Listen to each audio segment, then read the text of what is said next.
Because I passed one of those laws. I passed one of those laws in Nebraska that protects children under the age of 18 from receiving gender-affirming care and hormones. Because I've seen. And you're proud of that. Yes, I am very proud of that. I am so ashamed of you. Because I have friends who had their first experience with affirming care. Can I finish? But can I finish? We're sitting here But with can I finish? the stuff you felt as a child. I'm sure a lot of us disagree with him, but let him finish because we both have things We can to say. all talk. Hey everybody, I'm Brad Polumbo, and welcome back to Damage Control, my podcast where we are reclaiming the LGBT community from the insane leftists who've taken it over. My guest today is Clarkson Lawson, a friend of the show and somebody who just participated in a Jubilee debate featuring liberal gays versus conservative gays. We're going to do a special edition of this podcast where we react to highlights from this debate, which got pretty wild at times. If you're new here, consider subscribing, hit that like button, comment, let me know what you think as you go, yada yada yada, and let's jump into it. Clarkson, welcome back to Damage Control.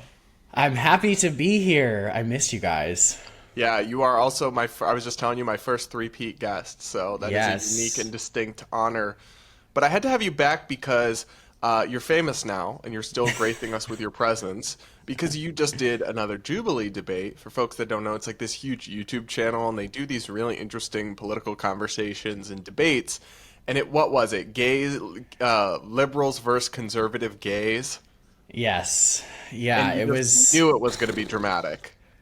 Oh, literally, I was like studying before I did this, and every single talking point that I studied, the other side said. I was just like, it was the most predictable debate there was. Well, and it's really interesting because take us behind the scenes of this before we get into it. And folks, it got catty, it got dramatic, it's going viral, it has over 1 million views. Take us like behind the scenes as much as you can, at least. How long were you there? How much did you tape? And how different was the final product compared to how you felt when you left? Yeah, I mean, obviously I'm limited because there's some stuff that I can't talk about, but essentially we filmed for about 4 hours. It was pretty long, but it went by really fast. We had a break in between. When you first get there, you're not allowed to speak to any of the other like guests that you're debating, which is granted because, you know, you're about to debate them. You don't want to create friendships with them before. Luckily for me, I already knew 2 people on my side of the panel, so we were all just like kind of kikiing, looking at each other. But honestly, every time, I mean, this is my 3rd time on Jubilee, and every time that I've gone on it, I have never, been at the receiving end of bad editing.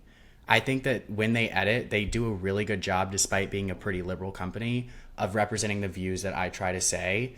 So I'm never going to say anything bad about Jubilee, even though, when they email me, they've got the they thems in their email signature. But I'm never going to say anything bad about the company because I think that they do a really good job at showcasing both sides, and that's what the show's about. And that's what I think America needs more of, right? Right. Actually people who are willing to host these debates and host these conversations. And I honestly found some portions of the debate, some portions just became like, squabbling and it kind of devolved. But I found some portions really interesting. So I want to roll the first clip. And guys, there's going to be a lot of clips from this. It's a long debate, but we're just going to look at the highlights. This one is where you guys discuss the question of whether pride is still necessary. Pride is still necessary. Yeah, I think pride's necessary, but we need a PR revamp. Yeah, I think we need a rebrand. I take a lot of issues with what I see at pride parades now, just because, as we've discussed previously, I think that it's a little bit over-sexualized. We're celebrating essentially sex rather than love. And we have people running around riding bikes with their balls out in front of kids. And for me, where are you seeing this? Yeah, what prides are you going to? New York City and Seattle, both of those had naked people walking the streets. Walking San on Francisco. bikes. One of them was on a bike. I saw the video of him on a bike. I didn't want to I see would it, never but I have my did. balls out on a bike. That sounds dangerous. Well, no, me either. It's dangerous. Me either, but it it's the does fact that exist. it is allowed because we have this shield of it's pride, don't mess with gay people because of our history, which is granted. But people are afraid to look at our culture and say that's not acceptable because if straight people were walking around doing that, it would be a totally different discussion. I don't think that's the majority of the issue, though. I mean, the reality is that being visible, period, is vital. Absolutely. We can be visible without being sexual. None of us will be alive to see the day when heterosexual people and homosexual people have equal agency in what's allowed and what's not allowed in the public space. Me personally, I actually think Pride is very necessary. I love it. I wouldn't say Pride parades. I feel like you guys are leaning towards like the parades itself. Pride is like liberation, you know. Just proud of who you are and yes, yourself, and accepting yourself. Yeah, accepting yourself and having the people around you in your circle really accept you. It really tells the future generation, like, not only is it okay, but look how far we've come. At 2011, you know, the Don't Ask, Don't Tell policy was abolished. I'm in the military, and had that not been abolished, I would not be able to be, you know, a minority, be openly gay, and still be able to serve my country. Yeah, and I want to just say thank you for your service before I move on. And that's a prime example of the Pride that I would love to attend, is someone who highlights service members, gay CEOs, people who are successful, who are contributing to society. Celebrate who you are, love who you are, but the Pride is no longer about being overly promiscuous because we're not allowed to. We don't need to overcorrect to the point that we start to get backlash. We need to correct our PR. But I still think we're looking at a small group of the people that are at Pride. But the small groups, but they speak the loudest. No, but they don't always. You said you saw 2 people naked. Like from no, those 2 separate instances of groups of people who were naked with their hundreds of butts thousands. out. Exactly, Right, around the world. And but like that you were gets saying, highlighted. looking at specific things with a level of shame, and then have to look at like where are we shameful within ourselves, and why is that something that we should be ashamed of in general? Like, why is nudity shameful in general? So I thought this was really interesting because it was kind of open to how you interpreted it. Like, if you interpret it as to Pride parades, I think a lot of people think those are over the top and counterproductive now. But obviously there's still something to be said, or at least in my opinion, for being proud of who you are and what obstacles you've overcome. I've always said, like, people are like, some people dismiss the idea of gay pride totally. I don't, in the sense that I don't think being gay in and of itself is anything to be proud of. But even in 2023, for most of us, we've had to overcome, you know, some degree of adversity or discomfort or backlash to be comfortable living as our true selves. And so when I say like pride, that's kind of what I mean, like to be proud to have come through and lived and become an authentic version of myself, even though it wasn't easy sometimes because of those things. It's not that I'm literally proud of being gay. Right. Yeah. And I mean, I interpreted this question as pride parades, as you can see in the clip. But I mean, just as a person, I think a healthy amount of pride is okay. Whether it's from a struggle or if it's simply from being gay, I think that pride, having too much of it, it can really be your own downfall. So I'm not somebody who sits here and is like, everybody should be prideful over the things they've overcome, because anytime I've become prideful in my life, I end up causing more damage than good. So I try to maintain a nice balance of being prideful, but I really interpreted this question more as pride parades. So, I mean, I guess maybe they meant it the other way, but... Yeah, and then there is some debate about, like, are the pride parades over-sexualized or not? I think it definitely depends where you are, but I have seen many, many examples and instances of it. I've also seen the pride parades become very politicized. They'll have, like, gun control and abortion posters and a bunch of stuff that should be irrelevant. So I don't feel comfortable. If anything, I'd feel uncomfortable. I'd be afraid somebody would recognize and harass me. I don't feel like I think there's much use for the pride parades at this point. I think they were, I'm sure, once very important, but... Yeah, no, I mean, and that's why when I set forward, I think that there could be use for it, because I'm not going to sit here and say like, oh, everybody is okay with gay people. But I think, again, like I said, we need a PR like revamp. We need a rebrand, because we do have people running around with their genitals out. We do have people acting a complete fool at pride parades, despite the other side of the panel trying to gaslight me as if they don't see it, which everybody knows, and you can even look at the comment section. The people that are liberal know that pride parades are excessive. So, I mean, I don't see a pride parade, maybe not a month, being a problem. I just think the behavior in and of itself is the problem. Yeah, and what is celebrated? Like, I don't want to see different kinks celebrated at Pride. It shouldn't be. It shouldn't have anything to do with it. I think there should be, like you said, maybe celebrate like gay leaders in the community who have built schools or built businesses or like doing something good. Please, no one needs to see your pup and master costumes down walking. If you want, like, I have become more open-minded to this stuff over the years. Not for me personally, but more live and let live. I was going to say, what you got going on, Brad? But But I'm like, if you want to do that, knock yourself out. But it just doesn't need to be conflated with our community, and it doesn't need to be really flouted publicly. Like, I feel like the things they choose to have pride about are increasingly misplaced. Well, it's everything that you have no control over. And how do you find pride in something that you have done nothing to attain? That's what I don't get. It's like, I would love to go to a pride parade with gay people who just so happen to be gay, but their decisions have led to the success of other people.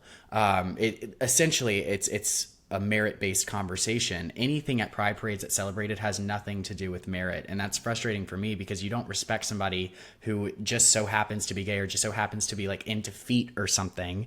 Like you have no control over that. So why are we celebrating something you have no control over? That's like celebrating the fact that I have blue eyes. Some people really do have no control over their feet fetish because they can't even control themselves over it. Have you ever been offered money for feet pics? No, but I do it. So here's the thing. It's my feet. I think I've confessed this before.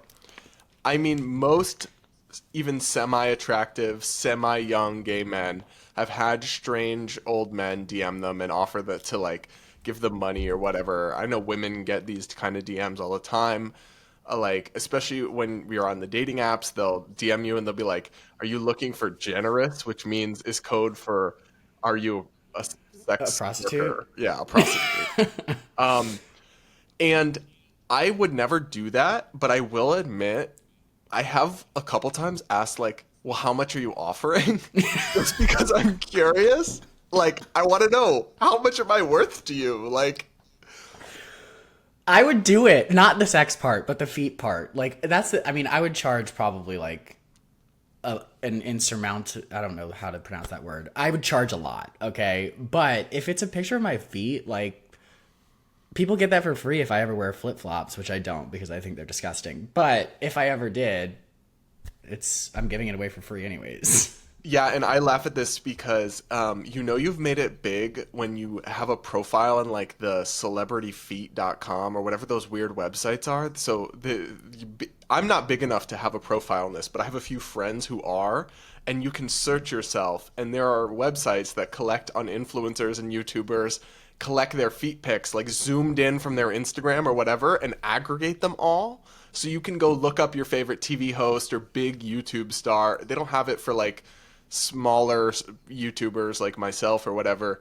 Yeah, at least not yet. I'm not famous enough yet, but that's one of my life goals is to be famous enough that my feet pics are somehow discovered and archived in these websites. I mean, I have a really big toe, which is why I think I was good at gymnastics because it helps with balance. So I don't know how attractive my feet are. So if anybody listening has a foot fetish, look at one of my pictures and tell me if you like my big toe. But they probably, the thing is, they probably like, some people probably like weird, oh my God, we're in like a 5-minute detour about foot fetishes, but some people probably like, I have really huge, ugly feet, 14s, but there's probably a market for that. Oh, I'm sure. Yeah. I'm sure. Oh God. All right. Well, we're going to get back to the Jubilee debate here. One of the more contentious moments came when this question that has, it's not a new question. It's been debated a lot is, should the LGB be separate from the TQI+? And I thought it was very interesting that they asked the TQI+ rather than separate from the T, because I think I'm a hell yes on separate from the plus and all the insane stuff. And then I have mixed feelings about the T, and I've discussed it. But I want to roll this clip of what came up in that debate. The LGB should be separated from the TQIA+.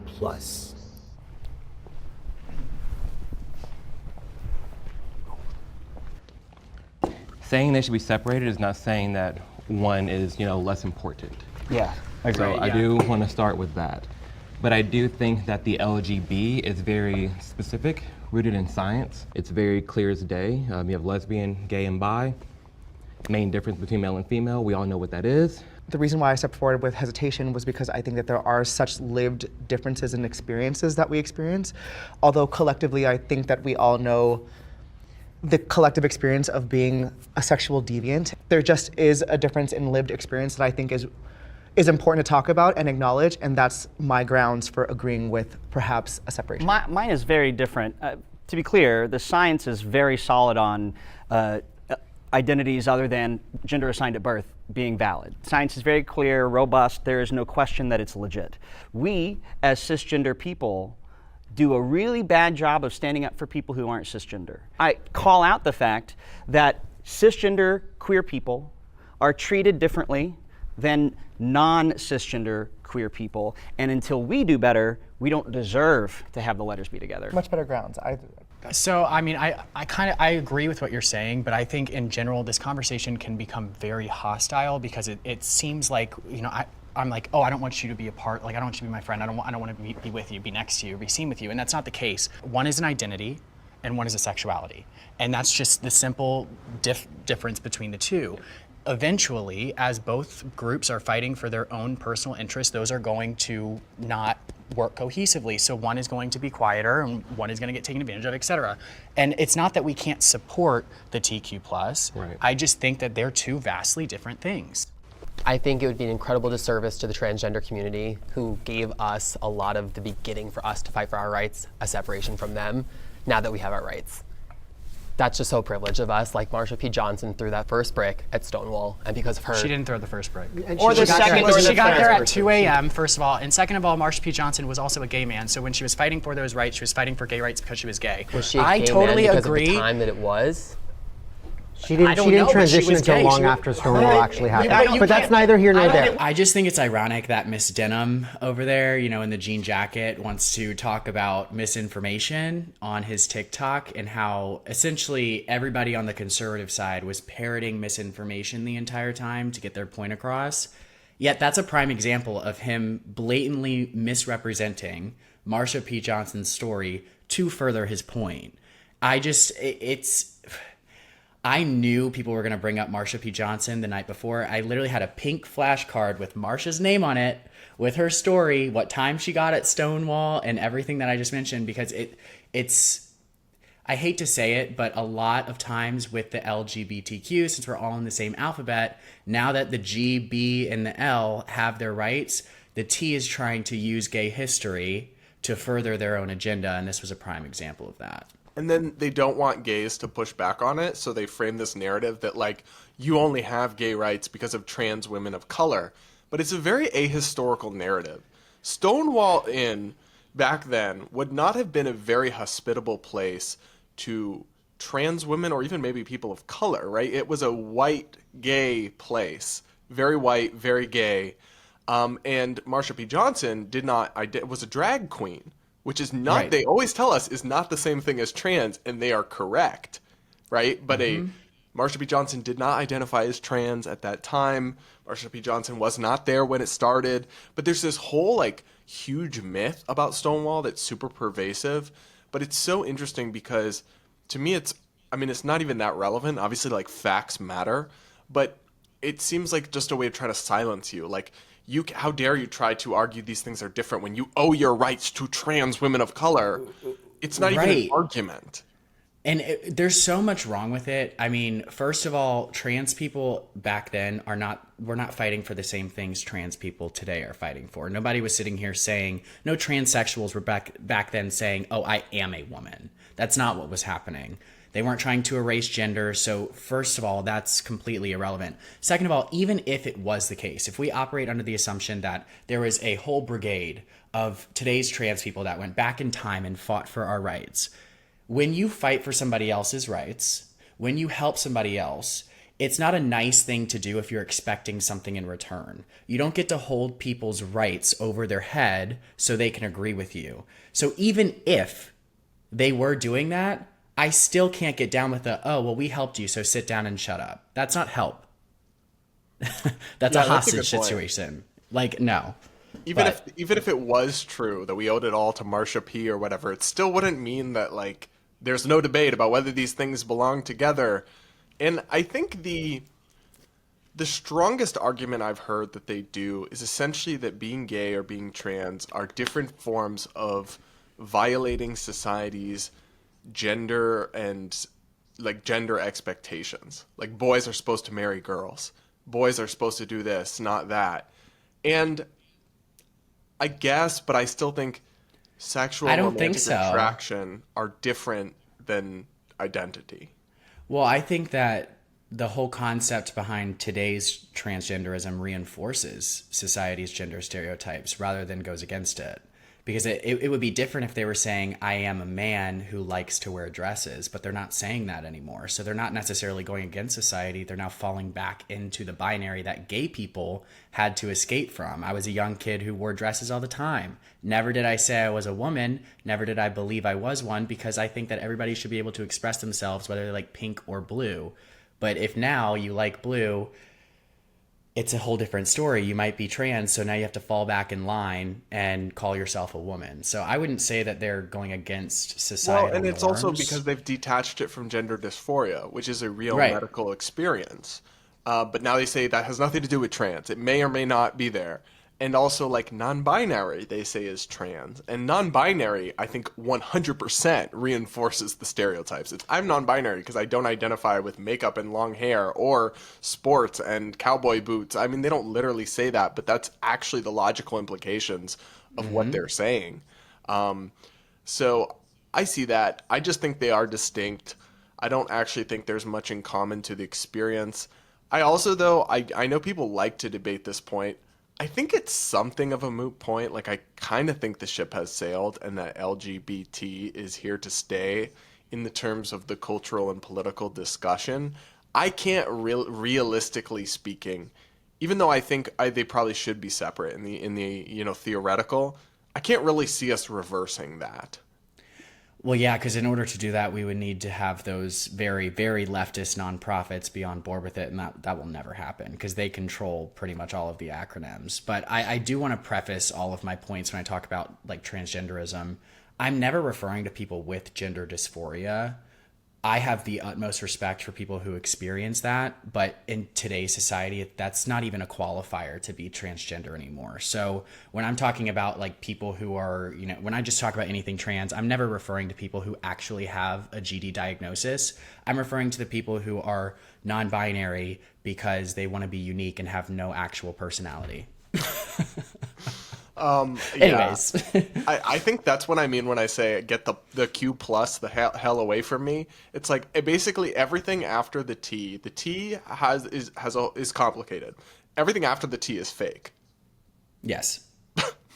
Yes. Yep, 100%. Nothing else to add. So I want to go to this next Jubilee clip, which was very interesting because something a lot of people within this community of LGBT people disagree on is the role for gender affirming care, or some people would call it mutilating surgeries or life altering medical treatments, whatever your preferred term is, for kids. I think almost everyone in the LGBT community would agree that adults should be free to do whatever they want with their bodies if they're not hurting anyone else. But there is a real debate going on over whether kids should be allowed to transition. And I'm someone who I think, if you have a kid with really persistent gender dysphoria, maybe they should socially transition, but I don't think they can consent to the life-altering implications of a double mastectomy, of being on hormones and puberty blockers so early that you never sexually develop and are able to reproduce or experience, adult experiences. And so I have a lot of compassion for those kids and those families that are often emotionally blackmailed about the bad things that might happen if the kids don't get these treatments. Also, these treatments are it's very funny. They're claiming it's misinformation to say these treatments are experimental. Puberty blockers for gender dysphoria are off-label. They're literally not approved for that purpose. Now, things are prescribed off-label fairly regularly. It's not totally unheard of, but it is still a new thing. Other countries are walking back these treatments because the data is very weak. And it was interesting to hear them cite some statistics about desisters or whatever. There's not good data on any of that because it doesn't apply to the current cohort. They either look at adults or they look at people who were consistent in gender dysphoria their whole childhood and then transitioned. But what we have now is all these 13, 14, 15-year-olds suddenly who never experienced gender dysphoria, suddenly they're trans. And, medicalizing them is something we don't have data on. we do not have good studies on. And yet, so every time you hear them say, all the studies show it's safe and effective, it's an NPC line. It's a complete parroted talking point.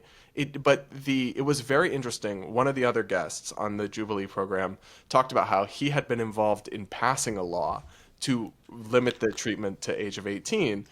And that was controversial, but it was very interesting to me how they immediately just attacked him and didn't actually debate the idea. Let's roll this clip. I passed one of those laws. I passed one of those laws in Nebraska that protects children under the age of 18 from receiving gender-affirming care and hormones. Because I've seen. And you're proud of that. Yes, I am very proud of that. I am so ashamed of you. Because I have friends who had their first experience with affirming care. Can I finish? But can I finish? We're sitting here with because of the stuff you felt as a child. I'm sure a lot of us disagree with him, but let him finish because we both have things We can to say. all talk, but like let's let. Because when I passed this legislation that you say targets LGBT people, I sat next to a young girl who her first experience with this type of care was a double mastectomy at 15. She's now 19, doesn't know if she'll be able to. It's actually very common. Because how common? I want a number. How common? How common? Can I finish? You passed You're the law. asking me a question in the middle of my statement. You passed a law that affects so many kids from feeling like themselves. Yes, I did. Transgender I'm proud kids. of my law. That's unfortunate, and I'm ashamed of you. If that's what it's going to take to get you to stop so I can finish my thought, I appreciate that. All right, you know what? I'm going to shut up until you finish, but I would really like to say something when you're done. Sure. The person that I testified with, who their experience was a double mastectomy. Let him finish. Let him finish. Let him finish. People talk. Okay, that one person was one person in Nebraska, but I know a plethora of other people. Hold on, let him finish. I know a plethora of other people in other states all over this country. Are so easy. I know a plethora of people all over the country. Can we not do this? Like, what is the? Can we let him talk? You're gonna get time to talk. I don't appreciate it. I know, I'm furious too, but let him finish. He's pissed off more than you, and he's quiet. Just let him. You're gonna get your point out. Just let him. I'm good. Thank you. So, what was that moment like? Okay, so this topic to me is, like you said, very nuanced. I think we take a similar position because there are kids who have persistent gender dysphoria, and it's debilitating for them. I think a social transition is fine. Anything that is not permanent is fine, and I don't want a lot of this legislation to start, impeding on that process. There are other treatments for these kids that are not permanent. However, I think it's disingenuous to sit here and say that a double mastectomy for a 15-year-old is just completely normal, and the experts agree. But once they started yelling, I know Mario personally. I knew he was able to take it and he was going to be able to hold his own. But I just got extremely frustrated because there was one side who was saying, nope, this is safe and effective. There is nothing to worry about. It's all fine. You're a terrible person for not supporting this. But they are also the same side that will sit here and say that Big Pharma is predatory. And I'm like, how are you guys not even going to realize how much money there is to be made in this gender-affirming care per child? Yet you're also going to be on the same side that demonizes Big Pharma. It was like a no nuance discussion at that point that I just had to interject and be like, look, y'all, like this is completely unproductive. You guys are literally acting insane. But props to Mario because they came after his neck. Yeah, they did, but they also, they got into it a little bit, but like they didn't respond by arguing you're wrong. It was insults. X, Y. It was you're self-hating, you're disgusting, I'm ashamed of you, whatever. Like, to me, that's a red flag that you are not prepared to debate your position if you immediately jump into insults. And I think it was Ryan or whatever. He made some arguments eventually, but he kind of just parroted the, safe and effective, this is what doctors say. Meanwhile, a bunch of other countries are rapidly walking this back. The huge wave of lawsuits has emerged. Like, I don't claim to be an expert on the science or the medicine. I do follow some people who are pretty closely. But I will say it is very much an evolving and area of medicine that anyone telling you the science is completely settled on all this stuff is not being intellectually honest. And especially the cohorts and the type of people getting these treatments is totally different than it was 20, 30 years ago when some of these studies were done, or in other countries where the studies were done. So I think it's complicated. I have some concerns about the legislation. I don't support super broad laws. I think I support narrow laws. I personally have a hard time squaring. Some states have ages of consent that are lower than 18, which I don't necessarily support, but if it is the law, I think it should probably be the same. So if it's 17 for that, it should be 17 for transition. But yeah, I think that there's a role for it, but I hate how much it's been caught up in a black and white, left versus right, partisan culture war. And I hate how absolutist and devoid of nuance both sides. I mean, because some people on the right are like, anybody who wants to ever treat anyone with this stuff is just basically like, who is that evil abortion doctor or whatever, Mengele or whatever. It's like they take such a black and white view of it. You're just butchering children. They don't understand that like these parents are worried about their kids staying alive. They've been told by our doctors that this is what they need. And yet, so I don't like when people on the right vilify the parents who give their kids gender affirming care. I'm sad the issues become so black and white. And I thought the Jubilee clip was a good example of how even in the LGBT community, or maybe especially in the LGBT community, these topics are not up for debate. And if you try, boy, you will get pounced on. It was funny how Miss Denham, because I don't want to use the name, Miss Denham said that Mario had internalized homophobia for not supporting this type of treatment, which I thought was ironic because the conversation we just had, he was arguing that I was saying putting LGB and T in the same alphabet creates confusion because we get lumped as the same thing. Yet he just equated not supporting transgender care to internalized homophobia. And I was like, oh, that's pretty ironic there, Miss Denham, considering you want to pretend like it doesn't cause any confusion in the brain putting LGB and T together.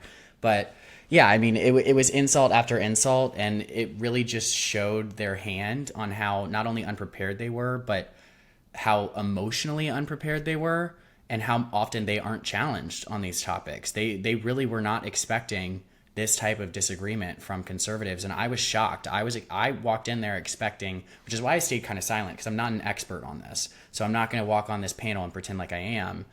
So I stayed a little bit silent at the beginning because I assumed they would be full-fledged, ready to go on this issue, and they weren't at all. Because it's really, like, if you're in a liberal echo chamber, if you're in a liberal bubble, it is just such gospel, safe and effective. All the experts agree that they've never even heard the debate happen. Like, I've heard both sides of the debate. I've heard smart people argue against banning it. I've heard smart journalists who've studied medicine who've reported on medicine for years walk through the different studies and what they do and don't find, who they have studied and who they haven't studied. I don't think these people have, especially like Miss Denham, whose name is Barrett Paul, is a TikToker with millions of followers, right? He's not exactly, a cutting edge policy scholar, even though he thinks everyone else is just misinformed. So I guess I wasn't shocked that they didn't have very good arguments, but I thought it was disappointing because it's such a rich topic for debate and it's an important topic. But anytime you just have emotion overpowering it, I thought that was interesting. But so did they show all the fighting over that, or was there more that got left on the cutting room floor? They showed most of it. I mean, there was a little bit more of a break in between when we interrupted, when Amir started yelling at Miss Denham saying, like, let him talk. I think there was a little bit more interruption that happened because I imagine that was a little bit longer than the 5 minutes that was shown, 5 or 10 minutes. But I mean, it was pretty accurate as to how it was. They didn't cut much out of that.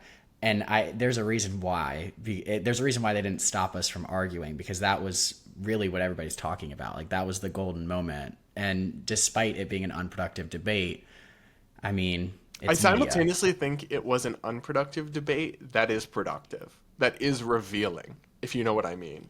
Yeah, at least for our side.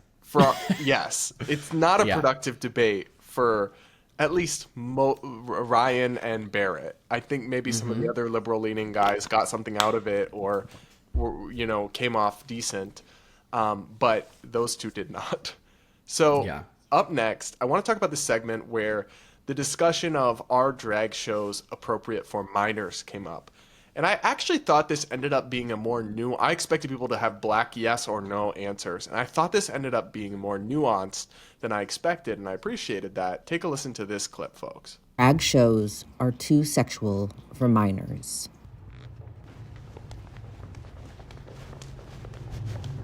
I think it's important to not put a blanket statement over everything. I was just going to say that. Because I know already when they step forward that we're going to get the Miss Doubtfire example, and then it's going to be like, oh, well, why is that okay for kids and drag is not? Love a good drag show. I frequent them all the time. Most of them are not appropriate for children. Most of them. Not all, but most of them. There are instances that are circulating on social media that represent a small minority of drag shows where kids are present and then it's over-sexualized, people pleasuring themselves, wearing outfits that are representative of genitalia. For that reason, I would say that drag typically is not appropriate for children. Yeah. Do I think it needs to be legislated? No, because I don't trust the government to legislate it responsibly, but I do trust parents to use their better judgment and know that when something is typically sexual, it most likely will be, so just don't take your kids there. Yeah. We don't say the same thing about pop stars. It's literally the same thing, you know, and I think that it's hyper myopic, zoned in because we are queer. It's an easy way to go after us. I don't think most people that don't like drag shows or angry about drag shows actually care about drag shows or have ever even been to one. You know, I think when you go, you said majority. I've not been to all the drag shows. I can't speak for the majority, but I've been to my fair share in New York and LA, like places where the queens turn out. They put on a show. It is not about being sexual. It's about being smart, funny, witty. They make their costumes. They do their makeup. It is art entertaining. I don't think they get enough respect for what they do. So you talked briefly about why you don't actually support laws banning, you know, any kids from being at any drag-related event. That's a little bit of a controversial take these days. Explain your thinking. It is. As I said, I was like, uh-oh, I'm going to get some backlash on this one. I mean, I guess I would say I am conservative, but really I just favor small government. And I understand the slippery slope of government power. Once we start legislating, you know, creativity surrounding it, especially when it has to do with specific groups of people that have previously been legislated against, I don't trust it. But that's not to say that the meaning behind it isn't accurate, which is why I explained, you know, most drag shows are inappropriate for children, in my view. I'm not going to be taking my kids to a drag show because the majority of drag shows that I've gone to are not appropriate. I'm not going to run the risk of that. And I wanted to bring nuance to it to say that that's not to say a drag show that there isn't a drag show that a child could watch and would be fine. But when something is inappropriate the majority of the time, you use your better judgment and say, no, it's not appropriate for kids. I think I've evolved my thinking on this slightly in that when this first became a debate, I associated drag shows with sexual shows completely because every drag show I've ever seen, which to be fair is not that many, it's only a few, has been essentially like a strip performance in drag. Like very explicit. And I think what I would support, and I've talked about specific state laws that I think go too far or are too broad, laws that say you cannot bring a minor to any sexually inappropriate performance, period. Drag or not, right? Like, it's just how do you define that, though? You would have to have very specific definitions written out, and that is very hard. Right. But I think this idea that you can't bring a minor to anything involving drag is inconsistent with the idea of parents' rights that conservatives say they believe in. Like a drag queen story hour, where a fully clothed person in drag is reading books, not gyrating, they're not half naked, they're just dressed in makeup and the opposite gender's clothes. I don't think I would take my kid to that. I would find it odd. I wouldn't really see a point to it. But it's certainly well within the bounds of what a parent should be free to do in a free country with parents' rights. And you can't simultaneously say, parents' rights, but not let a drag queen read to your kid. That's illegal. To me, that does seem inconsistent. Now, I think there's a case to be made for example, making bars that have drag shows 18 and up or whatever, but like just a blanket ban. I agree with you, and I was glad you brought up that nuance because a lot of, I think, right-leaning gay people kind of have a very black and white take on this.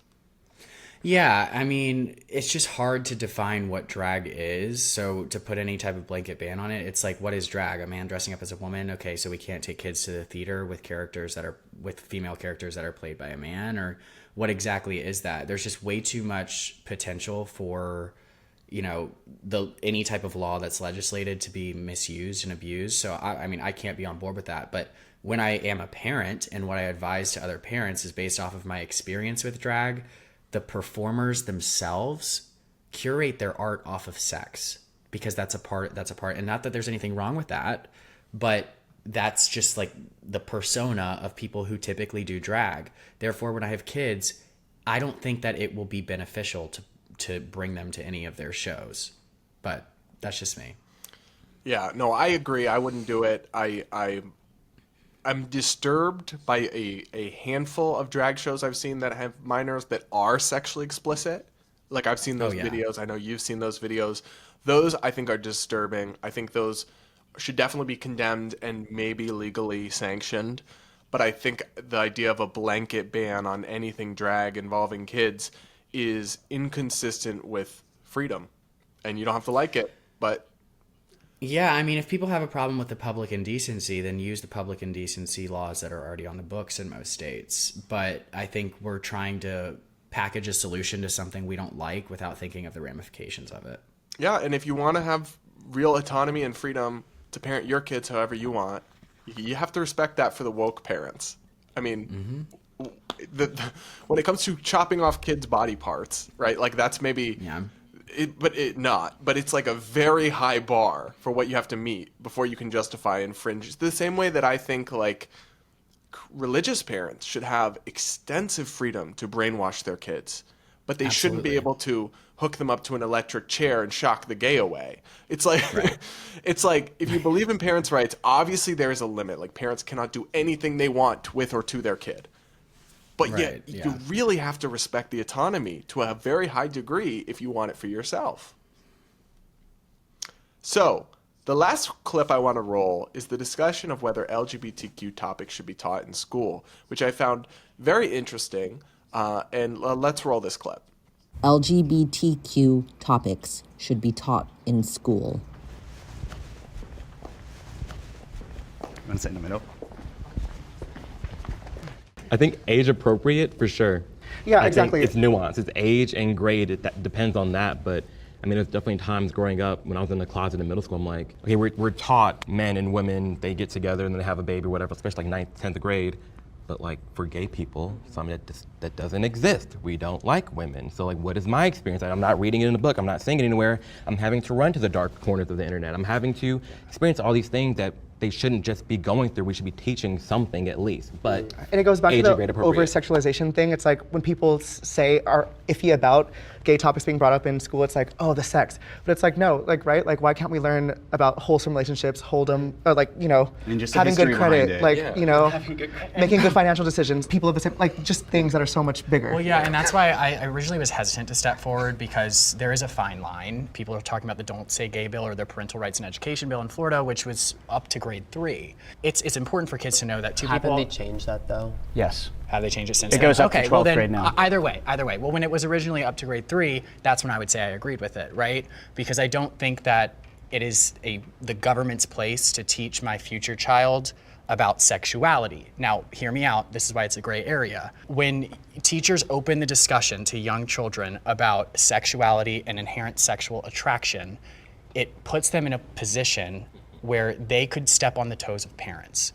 And that's what I don't agree with. I totally understand where you're going with sexuality. I totally understand what you two said, age appropriate. I think when you're talking about sexuality, that's like sex, that's in terms of like sexual education, sex ed. That's literally what they teach in school. So that right, those and types I'm not of for talks. that either, which is the point I was going to make. Okay. I don't think, I'm a conservative who favors small government. I don't think it's the government's place to teach anyone's kids about sex. And I know there are kids that may need to learn about it because their parents aren't good parents, but I don't think that exception makes the rule. And completely wait, different. that's With the good for waiver. you. Yeah. I'm sorry, that's yeah, good go for ahead. you, but it's taught. With the way the world is moving now and the way that the community is just so open and so expressive, and the child is gonna see regardless. So like he was saying, instead of going to, the dark web or, just looking stuff up on your own and having no guidance, if you're gonna teach somebody or if somebody's gonna learn it, you rather them learn the correct way. So my own thoughts on this, and I think I need to fill out a casting form for Jubilee. I think You I'd should, be very good at it. honestly, you should. My own thoughts on this are the prompt was vague, but I think LGBT topics should be taught in school, in high school, perhaps. And so it really depends what we're talking about. So, for example, I think that the Don't Say Gay law, which is what the critics called it, the people who supported it in Florida call it a parental rights bill. It was originally K through 3. And I was fine with that, more or less. I was concerned with how vague the law was written. But more or less, I was fine with that. There's no need for gender or sexuality instruction in K through 3 education. That's ridiculous. DeSantis has now extended it through 12th grade. I do disagree with that. I think 10th, 11th, and 12th graders should be taught about Stonewall in their history class, American history class, when they're going through the 20th century. I don't think you could teach history without it. I think famous books and classic works that include these topics should be allowed to be discussed. Yeah, I don't know. So that's my thoughts on it. And obviously yours are in the clip we just rolled, but to talk us more through your feelings on that issue. Well, my problem with it is that, first of all, LGBT is a very wide range of things to be saying, oh, these topics should be taught in schools, because some of them, yes, some of them, no. My issue with it, and why I understand where this legislation is coming from, is that a lot of times it's taught more as a religion than on a factual basis. Like, if you're saying that you blanketly need to affirm any child's gender and affirmation is the way to go, you can be born in the wrong body, et cetera, et cetera, et cetera, that to me should not be allowed in schools. I don't think that you should be taught like something that is opposing basic biology. But when it comes to like sexual education, I don't personally agree with sexual education at all from the public school system. I don't think it's necessary. I don't think the government should be teaching kids about sex unless it's basic biology. And when it comes to, LGB sex, that's taught under the whole purpose of LGB sex is not reproduction. It's not necessarily biology. So I understand why people would not want it to be in there. But I think if we're going to be teaching about straight sex, we do have to be teaching about, the existence of gay and lesbian sex too. And how to be safe. And how to be safe. Right, exactly. But I don't think that sex ed should be in schools, period, which is why I stepped forward and I said that, because I'm not going to change my belief just because of the existence of sex ed now. Yeah, honestly, that debate, I feel like, should sex ed be in schools? It feels like a little before my time. Like, I know that was a big debate back in the day. Mm-hmm. So I can't say I've given it a lot of thought. My gut instinct is to be pro sex ed, but I haven't thought it through enough to have a firm take. So I would say this, though. LGBT topics doesn't have to mean sex. And I know you know this, but like, for example, history about the LGBT rights movement is an LGBT topic. Romance, right? Like a book that involves two characters and a romance, but is not sexually explicit at all, has LGBT topics, but doesn't have sex, right? And so, but some of the things they're trying to pass off as LGBT topics are pornographic. I just wrote about genderqueer and about This book is gay. This book is gay, and All Boys Aren't Blue, and these other books that they contain the most explicit stuff, the most wildly inappropriate and sexual stuff, and they're in middle schools. And then when people are trying to remove it, they're saying you're trying to ban LGBT topics or LGBT books. And it's like, well, actually, they're sexually explicit. And so I would also distinguish that I don't think that type of content should be taught in schools. But I don't think these topics should be completely verboten at the advanced ages. Because you know what? 15, 16, 17, 18-year-olds in school, they know that gay people exist. Many of them are And a lot of probably them know they are gay. and are out about it at school, and they talk about Yeah. it. It's like, so to just pretend this isn't a thing or isn't real is kind of silly to me. Like, you can't talk about it in schools. You can't have it in any lessons.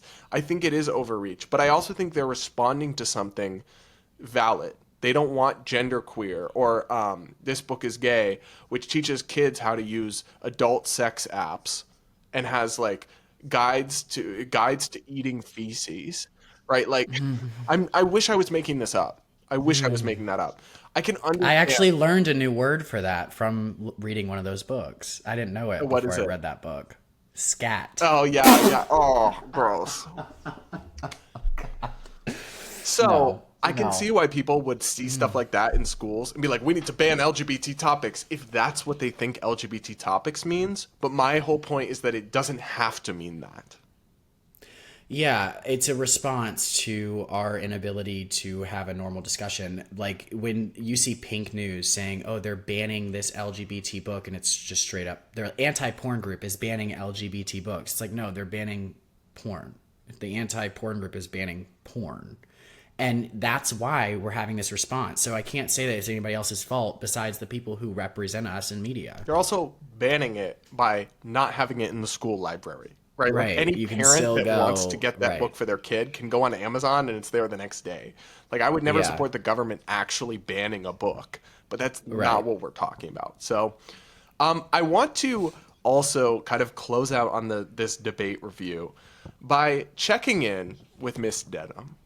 Because she's been having a time since this debate ended. So that was the one voice you heard who was the most, I think, woke and obnoxious in the debate. I try not to call names, but I'm just being honest.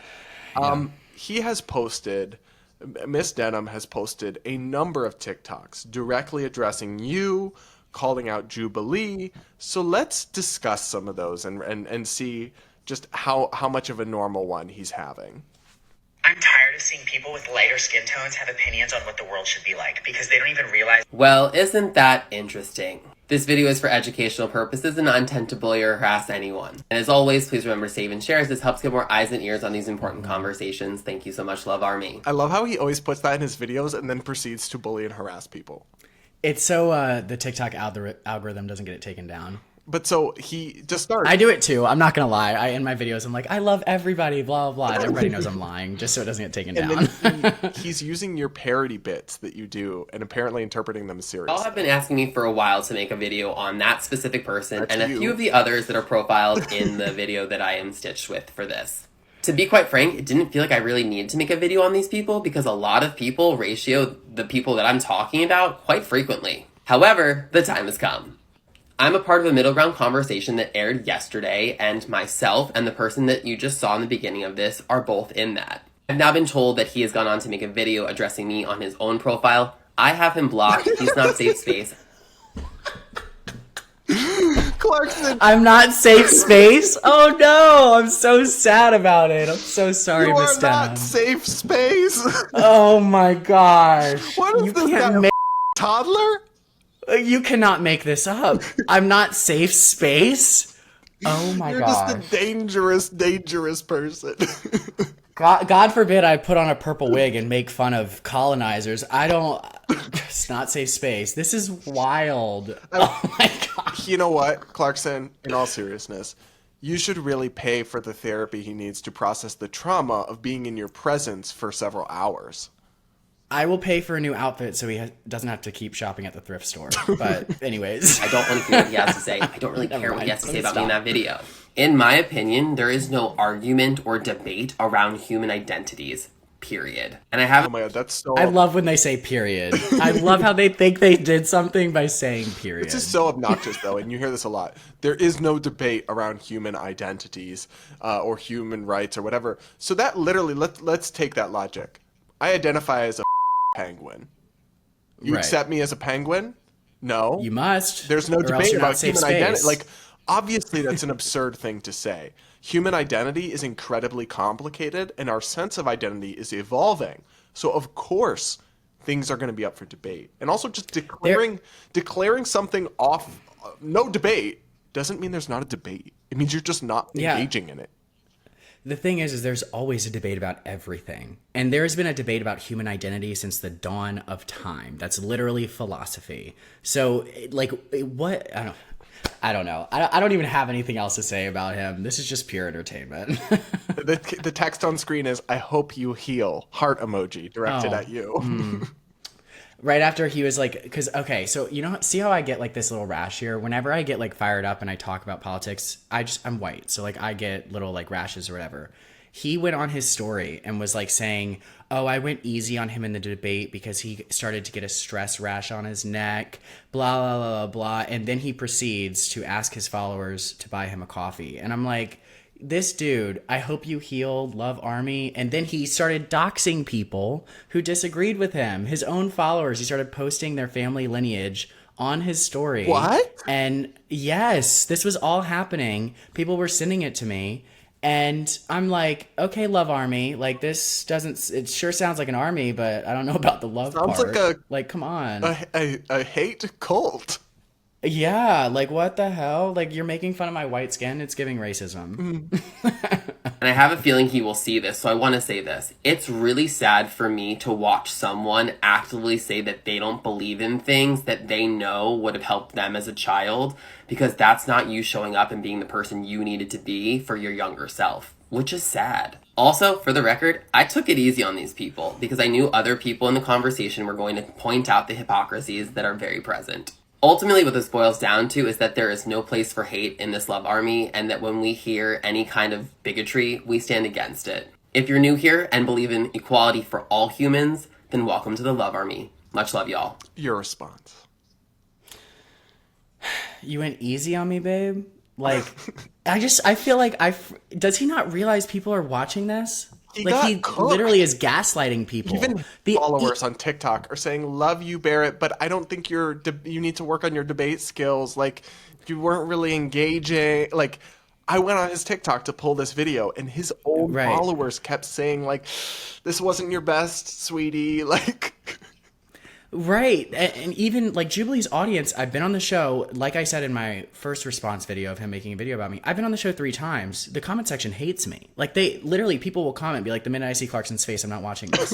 But they all agree with me that like the entire comment section is saying how insufferable this specific person's performance was. So I don't know. I mean, clearly he's embarrassed, really. He's embarrassed that he showed up unprepared for a political debate. But this is what happens when you're an influencer who never gets challenged. So you just parrot talking points, and then you finally have to be in a room with people that makes you uncomfortable. So then you lose, you go cry in your car, and then you try to dox them on social media. So, Ms. Denham also announced that he will be boycotting Jubilee, even though I doubt they will be inviting him back. He deleted this TikTok, but I actually got a screen recording to send to you because he has you blocked. So I actually have a copy. So sorry, Miss Denham. We got ya. It lives on. I will be boycotting Jubilee, which is the media company that puts on Middle Ground, and I hope to encourage you to do the same. This video is not intended to bully or harass anyone. It is for educational purposes as we discuss a big media company. Recently, I took part in a middle ground conversation. If I had been informed that they were going to use the video that I and other queer people were in to promote a debate between Ben Shapiro and Destiny, I would have never agreed to this. For the record, I like Destiny a lot. I think Destiny does amazing stuff. I just don't think we need to watch 2 white, straight, cisgender men debate each other about everyone else's rights to exist. Especially because Ben Shapiro has platformed himself to a very dangerous place and is making millions of dollars doing what he does. Then why did you go on a debate? You're a white, cisgendered straight man. Or not straight man, gay man. So I just don't understand. Destiny's bisexual. Oh, yeah. I didn't know that. Is he? It was like a 10-second promo at the beginning for another product they're doing. And he's acting outraged that this was put in a video he was in. Like, bro. Cry harder. I mean, there's something to say about his idea that debate is somehow evil. It shows that he's very insecure in his points. I mean, I truly believe that the truth shows itself in debate, and that's the only way we can figure it out. That's why we debate. And I hate that I have to say this, but I guess we do have to say this. I thought this is something that everybody believed in, but shutting down debate only proves that your side cannot win. That's all it does. It's cowardly, intellectually cowardly. Yeah. People are smart enough to decide what is true and what is not. You give them the debate to do that. If you don't give it to them, then you're clearly just trying to manipulate. And there's an elitism in it. It's like you think people are too stupid to be trusted with being exposed to dangerous, bad ideas. Right. Because they might actually, those little people might actually agree with something that I don't agree with. I know better. Right. I should just protect these innocent little rubes from being poisoned by the dangerous words of Ben Shapiro or whatever. All right, let's see Protect what the Love else. Army. Actually, I don't think that he would agree to do this for the $50 that I and the other members were paid. Let me repeat that. $50. So I want to know, how much is Ben Shapiro getting paid to do this? Because that's Jubilee that's paying to do this. The sponsorships that they get paid with. Again, I want to repeat that I and the other members got paid $50 in the conversation I took part in, which was technically just a reimbursement for gas money. I also want to make a note that I was told the other people in this flew themselves in. I don't know if that's true or not. In the beginning, I actually really liked Jubilee and the Middle Ground conversations, but what it has become is not what it used to be. It is a place that they have given extremists that are not based in fact, logic, and science to argue about other people's human rights because of their opinions. There's a lot of other things, transparency-wise, that I'm happy to share. What this boils down to is that there is no middle ground when it comes to hate. As a Jewish queer person, I will never understand anyone that thinks it's okay to promote any type of hate against anyone else that's not hurting themselves or anyone else. Ultimately, that's why I'm encouraging you to think about doing this as well. If you're new here, welcome to the Love Army, where we stand together. Much love, y'all. I love how he says, oh my gosh, he says, people were just spewing opinions with no facts and no logic and no science. And it's like, sweetie, the call is coming from inside the house. Right. I'm like, I literally posted you doing exactly what you're saying we were doing throughout the entire. I feel like we came with so much nuance to the conversation. Like the majority, actually, I think all of the conservatives on our side really did. We were open to hearing, their side. The show is quite literally called Middle Ground. Like, I came looking for middle ground. He came looking to hear his points on a bigger microphone. That's all it was. And he's mad that, they weren't good. I don't know. But what was it that he said? There was something he said in there about, Ben Shapiro being paid $50. Of course, Ben Shapiro, and of course, Destiny is not only being paid $50 for this debate. It's not middle ground. Like, they're going to be paying them a significant amount of money to do this debate. No shit. They're also I don't know why he would stars. assume that. Right. Like, why would he assume that they're only going to get paid $50? Because he puts himself on the same level as Ben Shapiro? Probably. Narcissist. All right. Well, we will leave it there. Thank you so much for joining us again, Clarkson. And I hope we do another debate soon so we have content. And it's entertaining. Got to give it that. Absolutely. The tea is hot in this one. Thank you for having me. All right, guys, that's it for this week's episode. If you enjoyed it, consider leaving a like, comment, let me know your thoughts, maybe even consider subscribing if you've watched my videos before but haven't subscribed yet. Either way, I hope to see you all again next week.